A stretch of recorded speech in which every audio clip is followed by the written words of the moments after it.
Nice to be here again. And I'll talk about two different topics. One is unfinished paper with Nicolai, Royban, and Yamada about n greater than 4 supergravities. And it is significantly using the results of also recent paper with Friedman, Van Prooyen, and Yamada. And it is very formal. It will be interesting to people knowledgeable in M theory, string theory, and supergravity. Whereas it turns out to be nicely connected to cosmological studies, which I did in parallel with Ferrara, Linde, Rost, Raze, Yamada, on alpha attractor models, which Andrei described in the talk today. And there will be targets for primordial gravitational waves, which come equivalently, whether I start with M theory, string theory, or maximal supergravity. As long as I start with maximal amount of supersymmetries and reduce it to minimal amount, that will be the target. The models are simple and falsifiable. That's their advantage. So there will be some very formal discussion based on recent computation, but there will be also a justification of the targets. Steve Hawking, in the early days, was very much interested in both topics, cosmology and superspace and supergravity. And that influenced many people, I think, in this room and in the world. So, in short, I'll describe the recent progress in UV properties of perturbative maximal n equals 8 supergravity based on universality of n greater than 4 supergravities, which was recently recognized in our group. And then I'll talk about Planck and future satellite CMB missions. In particular, we will see that the targets will be between what is known to be the target of ground-based experiments, 10 to the minus 2, up to 10 to the minus 3. So let's look what Steve Hawking was telling us in 1980 in his inaugural lecture. He said, at the moment, n equals 8 supergravity is the only candidate for insight. There are likely to be a number of crucial calculations within the next few years which have the possibilities of showing that the theory is not good. Indeed. Immediately, there was a 3-loop candidate counterterm found, but it was not clear whether the 3-loop UV divergence will show up or not. So then Steve said, if the theory survives this test, it will probably be some years more before we develop computational methods that will enable us to make predictions. And before I move any further, some of you may know that there is a strong activity in something called amplitudes. If not for amplitudes, I would have nothing to say here today. So then in 2007, precisely using double copy method with product of 2 Young-Mills series, they performed calculations. They found the 3-loop counterterm actually vanishes. And then Steve was saying that there will be outstanding problems for theoretical physicists in the next 20 years or so. And this was in 80. So we are much later now. So this formal part of my talk will be, is n equals 8 supergravity perturbatively all-loop finite? What do we know 37 years later now? And I'll tell you as much as we know. So this is a story of recent progress in scattering amplitudes on one side. And this is a story of Planck. And we have seen these pictures in the earlier talk. So those yellow, those 2 yellow curves are alpha attractor models. And some of you who know me very well, you know I'm a totally formal person. Suddenly I open Planck, and here are those 2 yellow lines of our model discovered a few years earlier. That was quite gratifying. And so the current situation is the following. There is something called CMBS4 science book, and I was in recent collaboration present. And one of their goals is to study primordial gravity waves, and they plan to go all the way to 2030. And so the models described in my work with Ferrara and Linde and Raze and Yamada and Rost They will present well-motivated new models which originate from string theory, M theory, and maximal supergravity. And the new target have the following nature. So this is their book for future measurements. What you see here is a gray stripe is alpha attractors. And what you see also, what was known at the time when they presented the book last fall, one target, well known, is Higgs inflation, and the other is Tarabinsky. And they were kind of lonely 2 points between ground-based and space-based missions. So from here till 10 to the minus 2, this is where ground-based experiments most likely will go, maybe more, maybe less, depending. And those are future B-mode satellite missions. And there were just 2 targets. And one of the targets here, Higgs or R squared, they depend on number of e-folding, but approximately they're giving 3 times 10 to the minus 3. Whereas in my evaluation, that the lowest target is 3 times below. It is exactly 10 to the minus 3. And then people who write proposals ask me, maybe I'm wrong in this factor 1 over 3, because it will cost them some number of hundreds of millions of dollars. So I check my computation, and I insist that this is the 1 over 3 is the correct number. And in fact, I'll try to explain why. Why it follows from maximal supersymmetry. M theory, string theory, maximal supergravity. So this is the approximate picture. Everything here is ruled out by the data. This is a logarithmic scale of R and tilt of the spectrum. And so the new targets, there are 7 of them. And here they go. So they are associated with R squared of this Escher disk, which is discrete and goes from 7 up to 1. And as we already have heard, people who do ground-based experiment, they hope to touch the largest one, the number 7, and I'll show you the model which allows the dynamical realization of this target. And people who write their proposals for space mission, they prefer this one because this is a better target. It's way below. Now, the targets are all coming from the fact that E77, the simplest explanation is to follow n equals 8 supergravity. And it has this hidden symmetry, which is known as E77. And according to Duff and Ferrara, it consists of 7 Poincare disks. So what is maximal n equals 8 supergravity? The theory has one helicity, one negative helicity graviton, one positive. It has 8 gravitinous negative and positive helicity, 28 vectors, 56 spin 1/2, and 70 scalars. So the old wisdom, and some people are in the room, was that because we can construct on-shell superspace, and we can construct tensor calculus, and therefore all higher derivative terms are possible. And that would predict that the divergences would start with 8-loop level, but linearized would start with 3-loop level. For example, we can use a superspace torsion, and then the expectation was, because there is tensor calculus, it means infinite proliferation of candidate counter terms. Where they start is not of major importance, because if they proliferate anyway, it doesn't matter.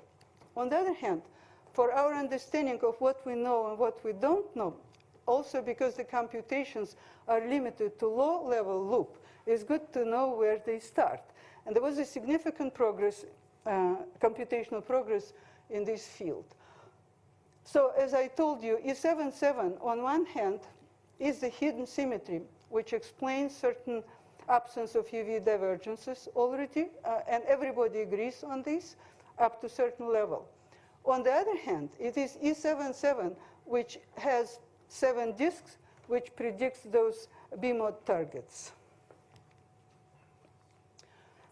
So after the old wisdom, let me switch to new era, new people, new computers, new rules. Never use supergravity. Build it from Young-Mills. This is what amplitude people do when they compute things. So they found in explicit computation that there are no UV divergences in 3 and 4 loops.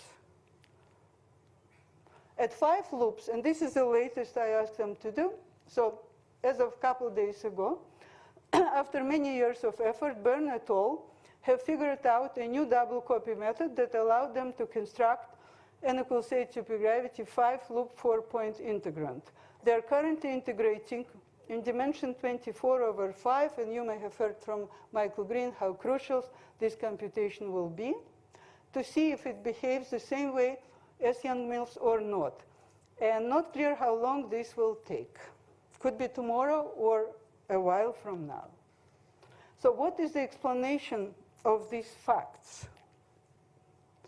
First of all, when I have heard that they found absence of UV divergences at 3 and 4 loop, I have constructed light-con superspace counterterms. I was trying, and Lars Brink, who is here, just confirmed to me that he also tried, and we both agree that they're not available as today. And this would predict UV finiteness, and this was done back in 2008, and despite the attempts, we have not able to produce the counterterms. So they're basically still not available, which is an easy explanation of things which have been computed. However, people are not happy with light-con superspace, and between 3-loop and 6-loop finiteness, Brodel and Dixon, Bysert, Elwang, Friedman, Kiermaier, Morales, Stieberger, Basar, Hau, Stelle, they produced arguments following from this hidden symmetry, which is E77. And Bjorsen and Green suggested that string theory indicates that maybe starting with 7-loop, there will be a UV divergence, but this we don't know yet. So the way people studied E77 was to look at soft scalar limit. This is so-called Adler's zero. And this soft scalar analysis, starting with L equals 7, is inconclusive because the amplitude has so many momenta in higher loops, and therefore soft limit is simply not useful anymore. So this was the reason why they stopped at explaining after 7-loop.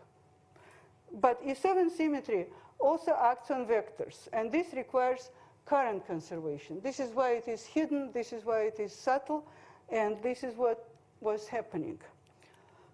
So my question was, if everybody trusts continuous global E77 at from 3 to 6 loops, what is the prediction at higher loop? So I revisited this story back in 2011, and I noticed that something which is known as Netter-Gaillard-Zumina current conservation is inconsistent with E77 of the candidate counter term. It should not be invariant. Then Basar and Nicolai came with a statement that yes, Netter-Gaillard-Zumina current conservation is inconsistent with E77 invariance. However, there is a procedure of deformation of the linear twisted self-duality constraint which should be able to fix the problem.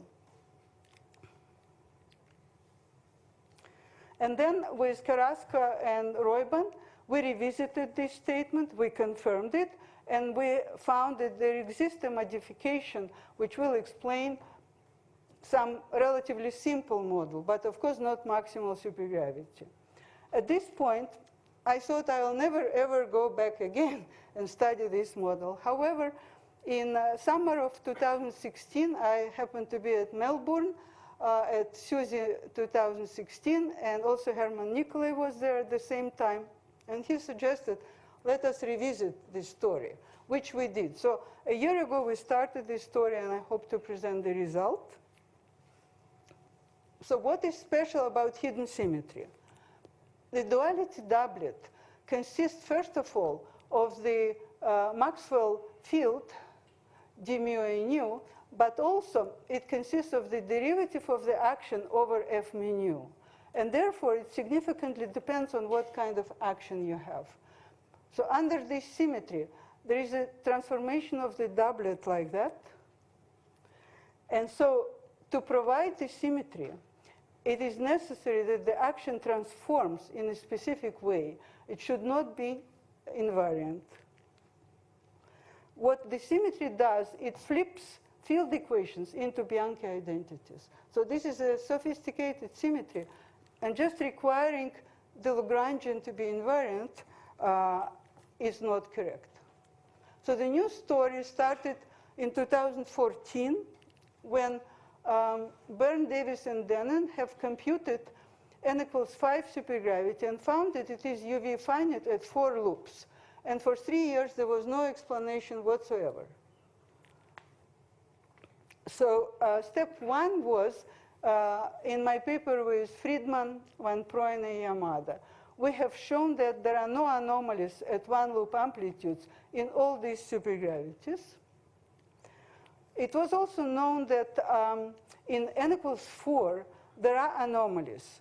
And moreover, those anomalies have shown up in the computation of the 4-loop UV divergences.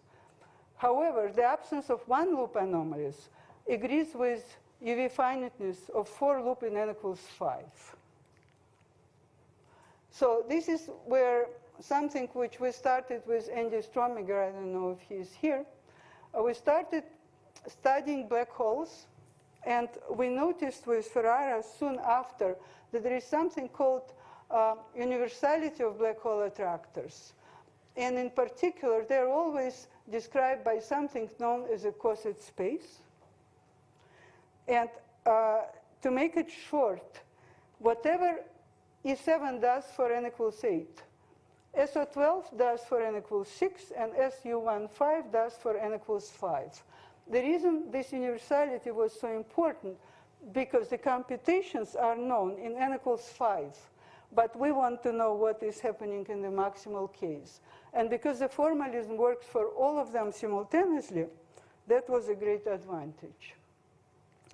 Moreover, it was known in mathematical literature by Brown, and then Duff et al. And Ferrara and myself introduced it with these name groups of type E7. So whatever is E77 or SU15, they have the same features. And therefore, whatever they computed in n equals 5, we can relate to the maximal case.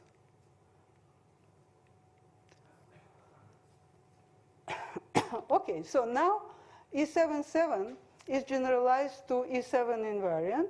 And for example, in n equals 5 case, where the computations are available, duality symmetry, the same hidden symmetry, is SU1,5.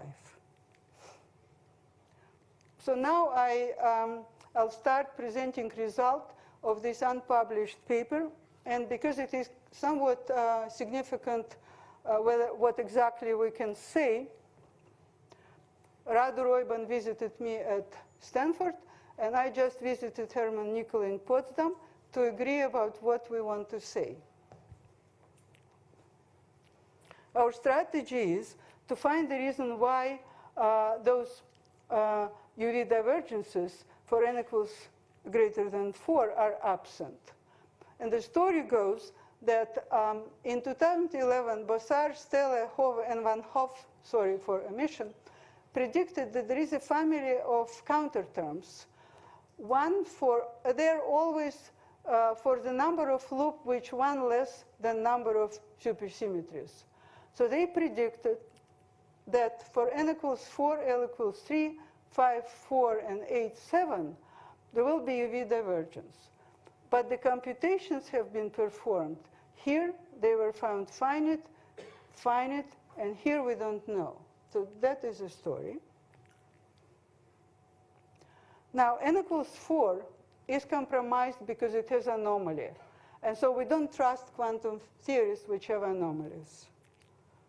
But n equals 5 does not have anomalies, so why it is UV finite, despite the existence of this legitimate counterterm? It looks like that. My purpose of showing you that it just depends on n, so any n, is served by this candidate into UV divergence. And they have not found it. And the reason, as I told you, that E7 invariance breaks Netter-Gaillard-Zemina current conservation, and therefore the action has to be deformed according to Nicolai and Bussard to restore duality symmetry.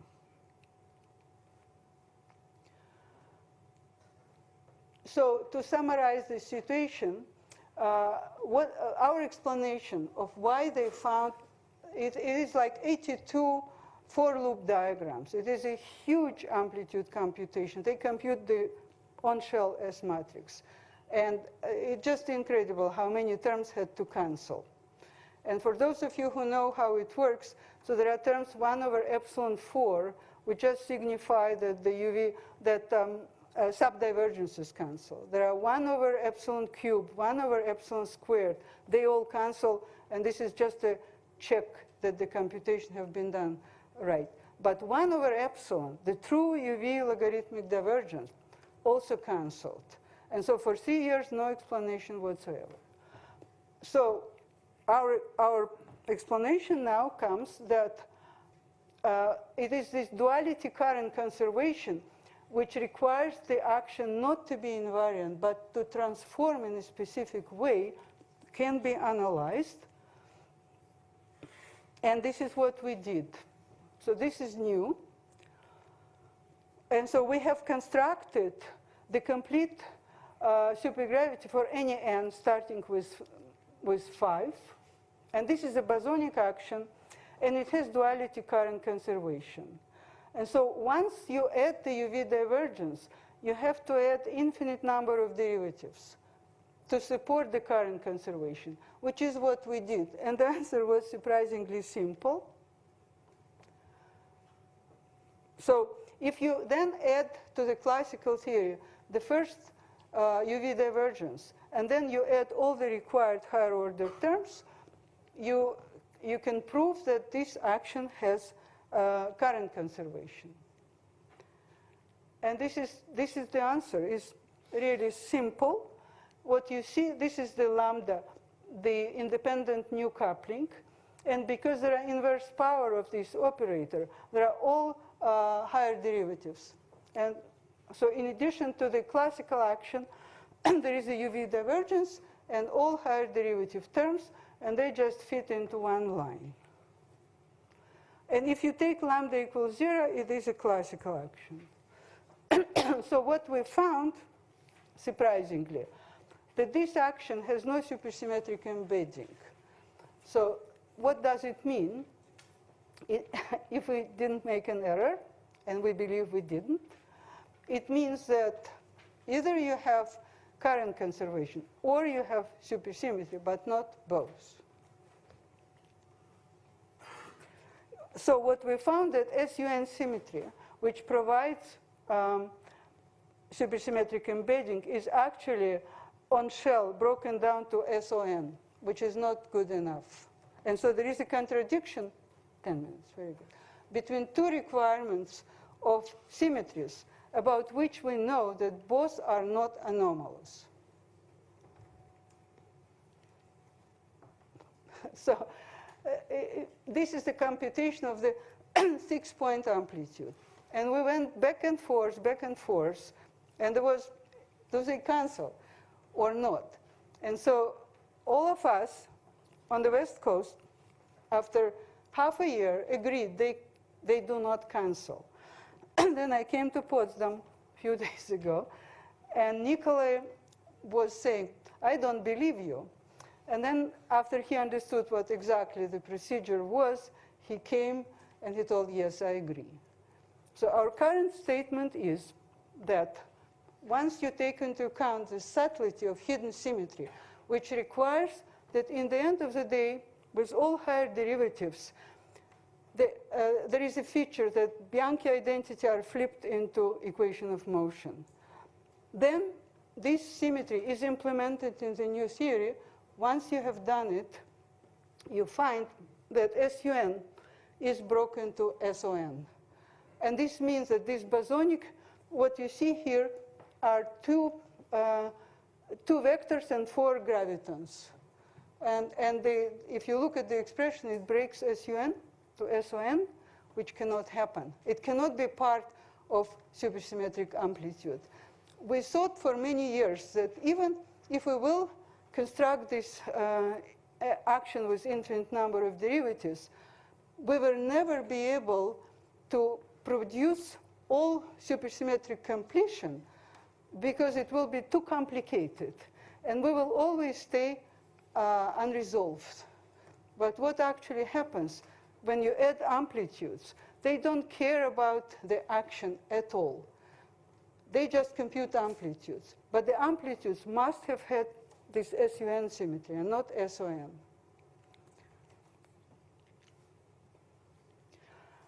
So it is either supersymmetry or E7 current conservation. So, and here is the caveat. On one hand, our new result provides the first explanation of n equals 5, L equals 4 UV finiteness.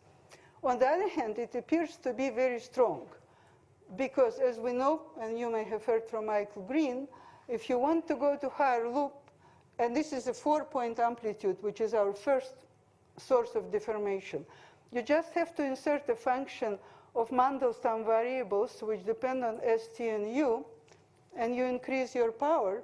And because the internal SON, SUN don't talk to dependence on ST or U, this is a simple procedure. But before taking this line of argument seriously, in view of its importance, because I told you, the result is valid for any n, in particular for n equals 8. Doesn't care on the number of the loop. It is the first explanation of what happened in n equals 5 case. Then it becomes a prediction for maximal supergravity that it is finite at all loops, and we don't want to take it seriously. So we try to find an error or a different philosophy.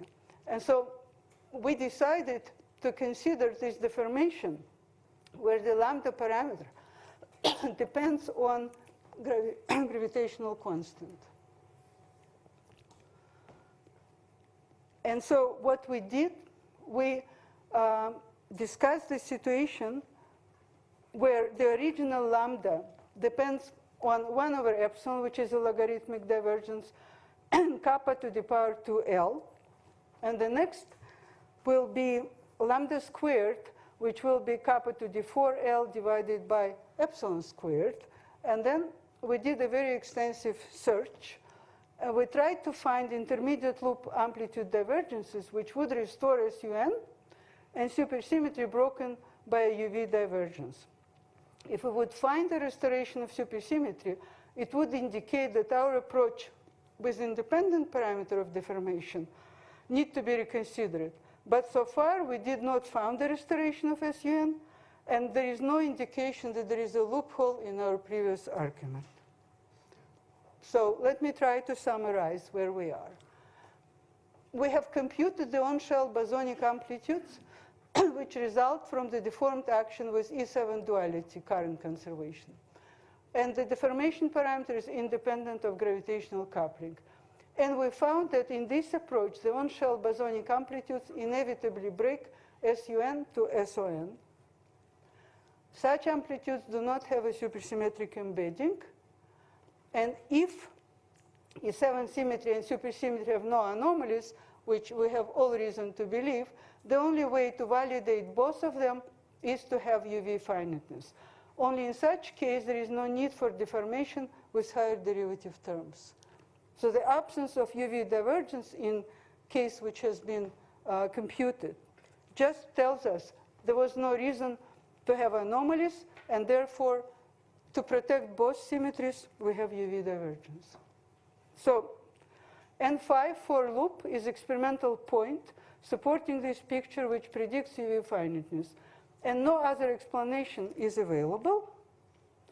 The argument appears to be valid for any loop for n greater than 4, but there is this issue of kappa-dependent lambda, which we plan to study more. So E7 symmetry protects it together with maximal supersymmetry from UV divergences, at least up till 7 loops, and everybody agrees on this. In cosmological setting, the models with maximal supersymmetry, consistently truncated to minimal, are based on the same symmetry. The same E77, I'll show you the targets for the B mode. That is a story. You may see here that the size of the triangles here and at the boundary is the same. And this was noticed by Duff and Ferrara. There is a subgroup with 7 Poincaré disks, and each disk has a size alpha equals 1,3. At the cosmological setting, Higgs inflation and Starobinsky model correspond to alpha equals 1, which is the reason for 1/3, which, as I told you, almost a joke, will cost hundreds of millions of dollars. So we recently produced some interesting models, which I probably have no time to describe, but let me still try. So based on these Poincaré disks, in general, we can easily construct supersymmetric models which have this phi divided by square root of 3 alpha, which is the size of this disk. And the size is 3 alpha. So the models have very simple geometric meaning. There are certain other features which corresponds to adding anti-D3 brane on the string theory side. But the most important observation, we call this new class of model cosmological model building paradise, because they easily allow us to build things and establish stabilization of unwanted moduli, which I'll skip again, have to do with tessellation of the disk. Here is 3 alpha equals 7 example. This is 10 to the minus 2. The target, which will work for maybe ground-based experiment, maybe beginning of satellite experiments. So there is something called Keller function. If I know Keller function, I can compute everything. We start with 7 disks. We do this procedure of merger, which Andre Linde partially described. And we can compute easily masses of every other field, except the inflaton.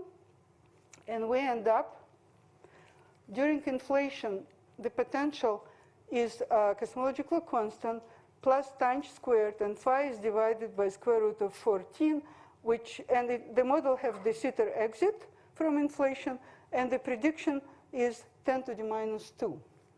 However, if instead we arrange the model slightly different, it will give us 3 alpha equals 1 example, which is way below.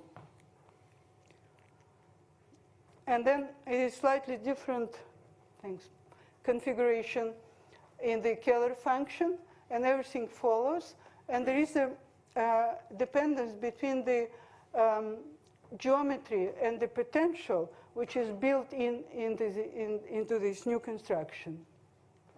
As a result, this model of one disk has, again, the cosmological constant, which corresponds to the Sitter exit, and it gives tangent squared divided by square root of 2. And this is a model which has approximately 10 to the minus 3 prediction. All of these models are sitting in the correct place for the value of spectral index, and therefore they are quite useful. And they are sitting and waiting for where the B modes will be discovered. And I'm precisely about to finish. So the corresponding satellite proposal now have beyond Higgs inflation and Starobinsky in the regime between 10 to the minus 2 and 10 to the minus 3, at least 7 new targets, each of which has a very simple justification from models of maximal supersymmetry, M theory, string theory, maximal supergravity, and they're falsifiable. So there is a lot of effort going into these models, and it is precisely after ground-based experiments that we may infer some information here. So Steve Hawking, the optimist, in 80, he told there will be outstanding problems for theoretical physics in the next 20 years or so, with regard to maximal supergravity. Now in 2017, maybe we have started nailing it down. Thank you.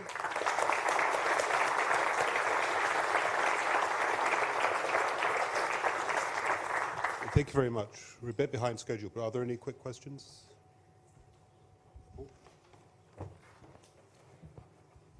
Renata, you were using these duality symmetries, supposing them to be valid as continuous.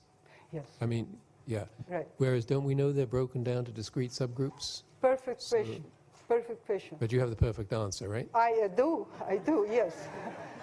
So I had this slide that the only known explanation as to why 3-loop, 4-loop, 5-loop, and 6-loop in n=8 supergravity are finite is based on continuous U77. So whoever else will tell me they should be broken to discrete, I'll tell them, okay, give me the better explanation of computation that those loops are finite. There is no other explanation. So you have to consider the fact that they're broken because they're broken to discrete. On the other hand, soft limits require continuous symmetry, and they provide the explanation. So once you take this into account, you ask yourself, how are they broken? How do I know? Another? Aren't you just saying there that, so we shouldn't believe the arguments that you were presenting unless we already knew that the answer was correct?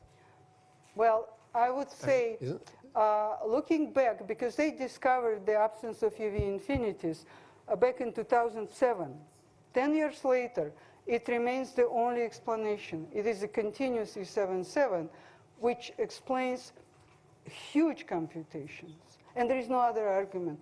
I think it's time to ask, when we look at the sky, what we learn there, and we compare with whatever we do. Okay, well, let's thank you very much. Let's thank Renata again.